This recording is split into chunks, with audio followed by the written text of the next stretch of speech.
জনাব ভূঁইয়া, আমি যেহেতু আপনি এই জুলাই আন্দোলন থেকে শুরু করে মানে 1 বছর আগে যে আন্দোলনটা একটা পরিণতি পেয়েছে সেটা থেকে শুরু করে সরকারে থাকার কারণে আপনি অনেক বিষয়ে কালের সাক্ষী, সেজন্য আপনাকে একটু শুরু থেকেই একটু শুরু করতে চাই।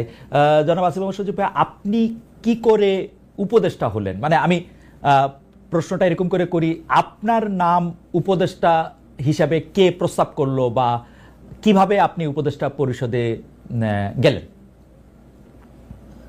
5 আগস্টের পর যখন সরকার গঠন প্রক্রিয়া চলছিল, 5 থেকে 8ই আগস্ট এই সময়টাতে, 5 আগস্টে আমরা সবাই একটা জায়গায় তো একমত ছিলাম যে প্রধান উপদেষ্টা হবেন ডক্টর মোহাম্মদ ইউনূস, কিন্তু বাকিদের বিষয়টা ঠিক ছিল না। তবে আমাদের কিংবা তখনকার যারা সমন্বয়ক সবার একটা এক্সপেরিয়েন্স হচ্ছে, দেখা গেছে আমাদের 69-এর গণ অভ্যুত্থানে ছাত্রদের অবদান আছে, 90-এর গণ অভ্যুত্থানে ছাত্রদের গুরুত্বপূর্ণ অবদান আছে, তারা জীবন দিয়েছে। কিন্তু পরবর্তীতে দেশ গঠন প্রক্রিয়ায় বা সেটাতে ছাত্রদের অংশীদারিত্ব না থাকার কারণে দেখা গেছে যে ছাত্রদের ভাগ্যের আসলে কোনো পরিবর্তন হয় নাই।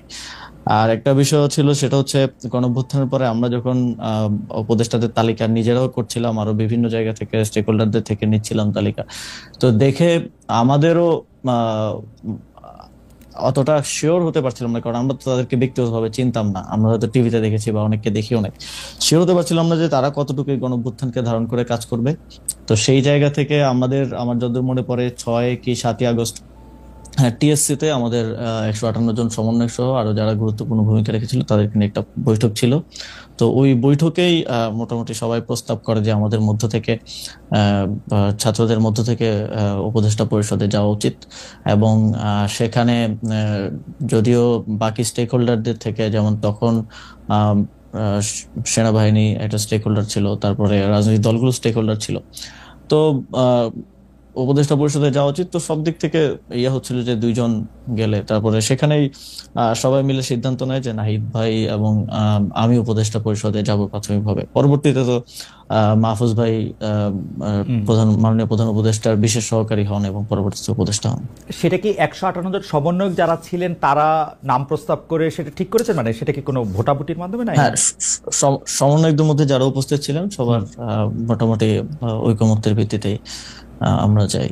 ওকে, উপদেষ্টাদের তালিকার কথা আপনি বলছিলেন, সেই উপদেষ্টাদের তালিকা কার কার কাছ থেকে আসছিল? আপনারা মানে এই কারা উপদেষ্টা হবেন সেই সিদ্ধান্ত কি আপনারাই নিচ্ছিলেন? মানে যারা আমরা একটা প্রক্রিয়ার মধ্য দিয়ে গিয়েছি, সে সময়টায় আমরা একটা লিয়াজু কমিটি করছি, আপনি যদি মনে করতে পারেন। সেটার লিড দিচ্ছিলেন আমাদের বর্তমান উপদেষ্টা মাহফুজ আলম এবং আরো 4-5 জন যারা বিভিন্ন সোসাইটির বিভিন্ন সেক্টরের সাথে বিভিন্নভাবে সম্পৃক্ত, ছাত্রদের মধ্য থেকেই।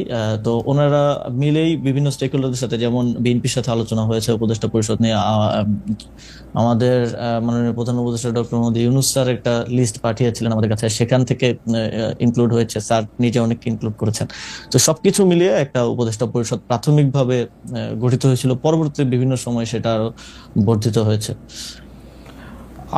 তার মানে হচ্ছে যে আপনারা বিএনপির একটা লিস্ট, জামাতের একটা লিস্ট, প্রফেসর ডক্টর মোহাম্মদ ইউনূসের একটা লিস্ট, সবগুলি নিয়েই মোটামুটিভাবে আমরা যেটা আপনাদের কাছ থেকে জানতে পেরেছি বিভিন্ন সময়, বা উপদেষ্টারাও বলেছেন যে একটা সবগুলি নামের মধ্যে থেকে যে নামটা কমন বা যে নামটা নিয়ে বিতর্ক সবচেয়ে কম, এরকম নামগুলি আপনারা খুঁজছিলেন। ফাইনালি আপনারা যে উপদেষ্টা পরিষদটা পান, সেই উপদেষ্টা পরিষদটা যেই সময় আপনি শপথ নিলেন, যাদেরকে দেখলেন বা তাদের নাম শুনলেন, সেটা নিয়ে আপনারা মোটামুটি সন্তুষ্ট ছিলেন সেই সময়? এখন পর্যন্ত আসলে সত্যি কথা বলতে গেলে সেই উপদেষ্টা পরিষদের 50-60% মানুষকে আমরা চিনি, আর এর বাইরে অনেকে হয়তো আমরা চিনিও না। কিন্তু ঐকমত্যের ভিত্তিতে বা আমরা সোশ্যাল মিডিয়া কিংবা গুগল ঘেটে দেখেছি যে তাদের প্রোফাইল কিরকম, যেমন এমনও অনেকের নাম আসছে যাদের প্রোফাইল বা ব্যাকগ্রাউন্ড একটু প্রবলেমেটিক, তো আমরা বিভিন্ন জন থেকে খোঁজ নিয়ে তাদের নাম বাদও দিতে হয়েছে। আবার এমন নাম আসছে যেটা হয়তো বিএনপির পছন্দ হয়নি বা খুবই রিজিড পজিশন ছিল, সেটাও বাদ দেওয়া হয়েছে।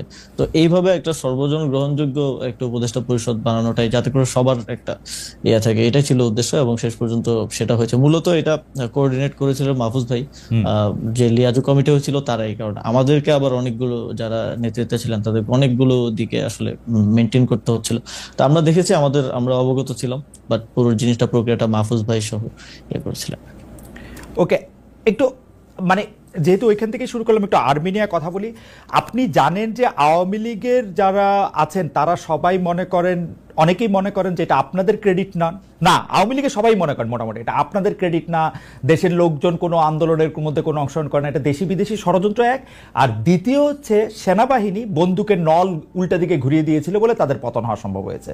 এবং বিশেষ করে সেনাপ্রধানকে তারা দায়ী করেন যে সেনাপ্রধানের বেইমানির কারণেই, কোট আনকোট বেইমানির কারণেই আসলে তাকে দেশ ছেড়ে চলে যেতে হয়েছে বা আওয়ামী লীগ সরকারের পতন হয়েছে। কিন্তু সেই সেনা প্রধানের ব্যাপারে আপনার বক্তব্য, যেমন আপনি বলেছিলেন যে বুকে পাথর জমা রেখে তিনি ডক্টর মোহাম্মদ ইউনূসকে আসতে বলেছিলেন, বা সেনাপ্রধান ওয়াকার সাহেবকে সরানোর ক্ষেত্রে আপনাদের সাবেক সহযোদ্ধা বর্তমানে এনসিপির নেতা জনাব হাসনাত আবদুল্লাহর কিছু কথা, সেই সবগুলি বিষয় আপনার সাথে সেনাবাহিনীর সম্পর্ক বা সরকারের সাথে সেনাবাহিনীর সম্পর্ক খারাপ করেছে কিনা, বা সরকারের সাথে সেনাবাহিনীর সম্পর্ক আলাদা কোনো কিছু কিনা, নাকি সেনাবাহিনী একটা ডিসিপ্লিন, মানে এটা একটু আপনার কাছে একটু জানতে চাই। বিশেষ করে আপনার বক্তব্যের পরে এটা এরকম মনে হয়েছে কিনা ডক্টর মোহাম্মদ ইউনূস হয়তো সেনাপ্রধানকে এখন থেকে খারাপ ভাবতে শুরু করলেন যে উনি যেহেতু আমাকে চানই নাই তাহলে আমিও ওনাকে চাই না, ব্যাপারটা এরকম হয়েছে কিনা? সেনাবাহিনীর সাথে সরকারের কিংবা আমাদের তো কোনো বিরোধ নেই সেনাবাহিনীর সাথে, বরং আমরা মনে করি যে 5ই আগস্টের এবং এর পূর্ববর্তী গণঅভ্যুত্থানের সময়টাতে জুনিয়র অফিসার সহ যারা আছেন তাদের একটা চাপ ছিল যে তারা কোনোভাবেই গুলি করবেন না। সেটা বিভিন্ন মাধ্যমে আমরা দেখেছি, দরবার হলের মিটিং এর ইনফরমেশন লিক হয়েছে, সেখানে আমরা দেখেছি। তো তাদের এই অবদানকে অবশ্যই আমরা স্বীকার করি।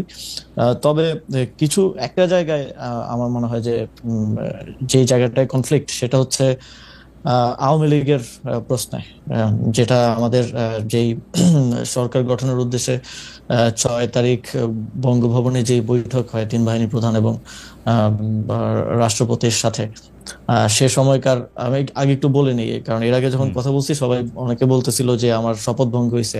আমার শপথ গ্রহণ হয়েছে 8ই আগস্ট। 8ই আগস্টের পূর্বের যে কোনো সময়কার বক্তব্য আমার শপথের মধ্যে ইনক্লুডেড হবে না। 8ই আগস্টের পরবর্তী যদি কোনো আমি রাষ্ট্রীয় গোপন তথ্য পাবলিক করি তা সেক্ষেত্রে আমার শপথ ভঙ্গ হতে পারে। তো গোপনীয়তা শপথ ভঙ্গ হওয়ার বিষয়টা অনেকে বলেছে। তো সেই মিটিংটা ছিল 6 আগস্ট, সরকার গঠন প্রক্রিয়া আমরা যখন ইয়াতে আলোচনা করি। তো সেখানেই এটা আমি আমার আগের বক্তব্য বলেছি যে সেখানে এই কথাটা এসেছিল যে সেনাপ্রধান বলেছিলেন যে দেশের 30-40% মানুষ তো আওয়ামী লীগকে সাপোর্ট করে। তো যে অন্তর্বর্তীকালীন সরকার আসবে সেটার তো সবার কাছে গ্রহণযোগ্য হইতে হবে। তো আওয়ামী লীগের সেই 30-40% মানুষ তো ডক্টর মোহাম্মদ ইউনূসকে হেট করেন। তো এটা নিয়ে আমাদের 3-4 ঘন্টার মতো প্রায় এই টপিক সহ আরো প্রাসঙ্গিক অন্যান্য টপিক ছিল, বাট এটাই ছিল মূল টপিক। 4 ঘন্টার মতো সম্ভবত বৈঠক হয়েছিল। সেখানে আমরা 4 জন ছিলাম। বাইরে ছিলেন তখন আসিফ নজরুল স্যার ছিলেন, তানজিমউদ্দিন স্যার ছিলেন ঢাকা বিশ্ববিদ্যালয়ের, আরো সমন্বয়করা ছিলেন। ভেতরে আমরা 4 জন ছিলাম, আমি, নাসিরউদ্দিন পাটোয়ারি ভাই, মাহফুজ আলম ভাই আর নাহিদ ইসলাম।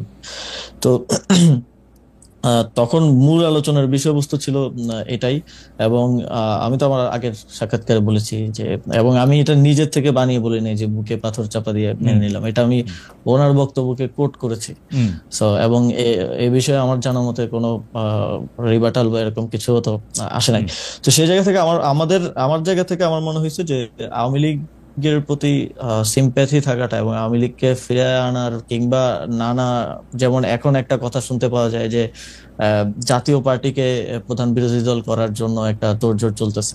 এই যে মেকানিজম করে যে মানুষের ম্যান্ডেট কে ইয়ে করা, ম্যানিপুলেট করার একটা প্রক্রিয়া। এবং এই যে আমি যতদূর জানি যে যারা ডামি এমপি ছিল, তারপর আওয়ামী লীগের যারা সাপোজ যাদের ইমেজ অতটা খারাপ না, তাদেরকে জাতীয় পার্টি থেকে ইলেকশন করানোর একটা পরিকল্পনা চলছে। এই ধরনের উদ্যোগ বা এই ধরনের বিষয়গুলোর কারণেই কিন্তু আমি ব্যক্তিগতভাবে এবং সরকারেরও বিভিন্ন অংশ এই বিষয়টা নিয়ে হয়তো স্কেপটিক্যাল থাকতে পারে। এবং সেটা কতটুকু আসলে যেটা বলছেন যে স্যারের সাথে সম্পর্ক খারাপ, এটা আমি কখনো দেখি নাই। স্যার সব সময় সবাইকে ওন করে, সবাইকে সাথে নিয়ে আসলে কাজ করতে চান। এবং মূলত 5ই আগস্টের পরে, এত বড় একটা অভ্যুত্থান বিপ্লবের পরে বাংলাদেশে যে পরিস্থিতি খারাপের দিকে যায় নাই, দেশটা যে একটা গৃহযুদ্ধের দিকে যায় নাই, বরং আস্তে আস্তে আরো স্টেবিলিটির দিকে আসছে, এটা মূলত স্যারের এই সবাইকে অ্যাকোমোডেট করে কাজ করার মানসিকতার কারণেই সম্ভব হয়েছে। উম, আমি এই জায়গাটায় যদি আপনাকে একটু বলি, যে কারণ এগুলি খুবই গুরুত্বপূর্ণ প্রসঙ্গটা হচ্ছে এরকম যে ধরেন আপনি বলছিলেন যে মেকানিজম করে কোনো কিছুর একটা ম্যান্ডেট আদায় করা, যেমন আপনি এখন জাতীয় পার্টির কথা বললেন যে জাতীয় পার্টিকে প্রধান বিরোধী দল বানানোর একটা মেকানিজমের কথা শোনা যাচ্ছে। আমরা কিন্তু বিভিন্নভাবে শুনতে পাচ্ছি যে সরকারের ভিতরে আরেকটা সরকার আছে। আমরা এরকমও শুনতে পাচ্ছি যে গোয়েন্দা সংস্থাগুলি যারা শেখ হাসিনার সময়ে অ্যাক্টিভ ছিলেন তারা এখনও অ্যাক্টিভ আছেন, বিশেষ করে ডিজিএফআইয়ের কথা বলা হয়। কিন্তু আমরা তো দেখি ডিজিএফআই তো সরকার প্রধানকে রিপোর্ট করে, সেনা প্রধানকে না। মানে ডক্টর মোহাম্মদ ইউনূসের আন্ডারে ডিজিএফআই। তাহলে এই ব্যাপারটা আসলে কেমন? মানে যদি কেউ মেকানিজমটা করে থাকেন, এটা কি আপনারা সরকার থেকে করতেছেন নাকি সামরিক বাহিনী বা অন্য কোনো একটা সরকার যাদের আমরা চিনি না তারা করতেছেন? আপনি কি এইটা একটু এখন খালেদ ভাই, অন পেপার তো অনেক কিছুই থাকে, কিন্তু বাস্তব প্রয়োগের ক্ষেত্রে সেটার বাস্তবায়ন বা সেটার প্রক্রিয়াটা অনেক সময় অনেক ভিন্ন রকম হয়ে যায়।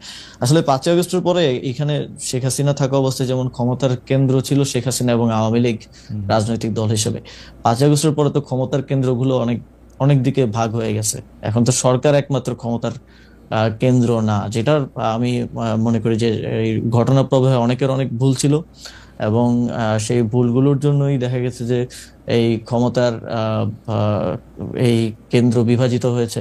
রাজনৈতিক দলগুলো একটা এখন ক্ষমতার কেন্দ্রে আছে, কারণ হচ্ছে সরকারের যে কোনো পলিসি ডিসিশন, বিগ ডিসিশন রাজনৈতিক দলগুলোকে ছাড়া নেওয়া যাচ্ছে না, তাদের সাথে বোঝাপড়ার ভিত্তিতে, ঐকমত্যের ভিত্তিতে নিতে হচ্ছে।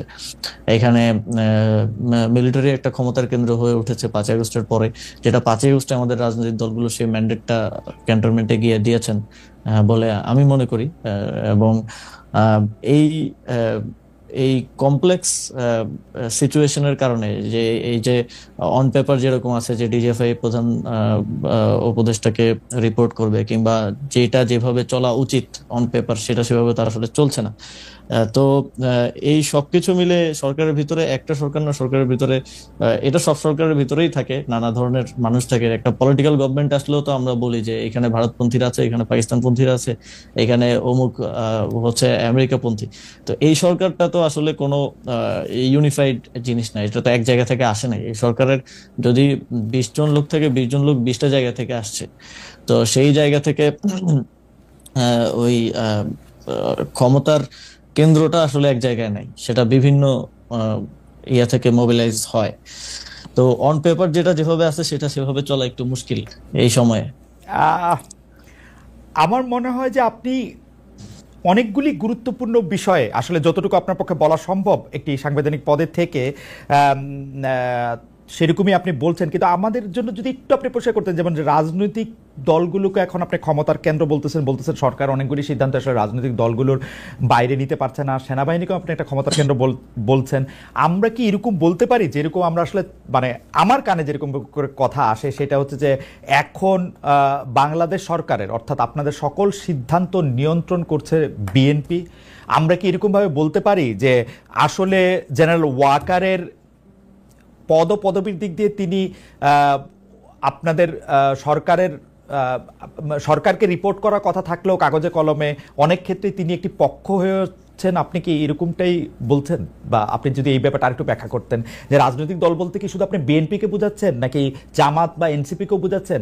ক্ষমতার কেন্দ্র সামরিকায়ন বলতে কি আপনি জেনারেল ওয়াকারকে বোঝাচ্ছেন, নাকি জেনারেল ওয়াকারেরও আয়ত্তের বাইরে এরকম কোনো কিছুর কথা আপনি বলছেন, কোনো বাইরের রাষ্ট্রের কোনো? না, আমি আমি আমি এখানকার মানে ক্ষমতার কেন্দ্র বলতে নির্দিষ্ট রাজনৈতিক দল না বলে আমি এখানে পলিটিক্যাল স্টাবলিশমেন্ট যেটা আছে, স্টাবলিশমেন্ট আকারে এখানে বলি। যেমন মনে করেন যে যদি উদাহরণ দেই, যে স্থানীয় সরকার নির্বাচন, আমি তো স্থানীয় সরকার মন্ত্রণালয়ের দায়িত্বে। স্থানীয় সরকার নির্বাচনের সিদ্ধান্ত তো আমি নিতে পারি নাই, আমি না শুধু আমার সরকারও নিতে পারে নাই, কারণ এখানে রাজনৈতিক দলগুলোর এখন ঐকমত্য কমিশনে যে আলোচনা হয়েছে, সেখানে স্থানীয় সরকার নির্বাচন নিয়ে যে আলোচনা হয়েছে, সেখানে আমার জানা মতে বিএনপি এবং তাদের কয়েকটা সহযোগী দল ছাড়া বাকি সবাই স্থানীয় সরকার নির্বাচনের বিষয়ে একমত ছিল, এবং আমিও চেষ্টা করেছি যে অন্ততপক্ষে, কারণ দিন শেষে নাগরিক সেবা থেকে শুরু করে উন্নয়ন কার্যক্রম যে ব্যাহত হচ্ছে, এবং মানুষ যে প্রতিনিয়ত তার একটা আইডি কার্ড বানাইতে গেলে বা একটা জন্ম নিবন্ধন, মৃত্যু নিবন্ধন, ওয়ারিশ সনদ, এই প্রত্যেকটা কাজ তো লোকাল গভর্নমেন্টে থেকে হয়, এগুলোতে যে ব্যাহত হচ্ছে, এটার দায়টা তো আমার উপরে আসে যেহেতু আমি দায়িত্বে আছি। তো কিন্তু যখন সিদ্ধান্ত গ্রহণ প্রক্রিয়া এটা চলে যায়, তখন তো এটা বিভিন্ন এই যে ক্ষমতার যে কেন্দ্রগুলোর কথা আমি বললাম, সেখানে তো গিয়ে হচ্ছে আটকে যাচ্ছে। তো এখানে আমি কোনো নির্দিষ্ট দলের কথা না বলে পলিটিক্যাল স্টাবলিশমেন্টের কথা বলি, এবং কোনো নির্দিষ্ট ব্যক্তির কথা না বলে মিলিটারি স্টাবলিশমেন্টের কথা বলি, যেটা গত 15 বছরে 16 বছরে তৈরি করে যাওয়া হয়েছে।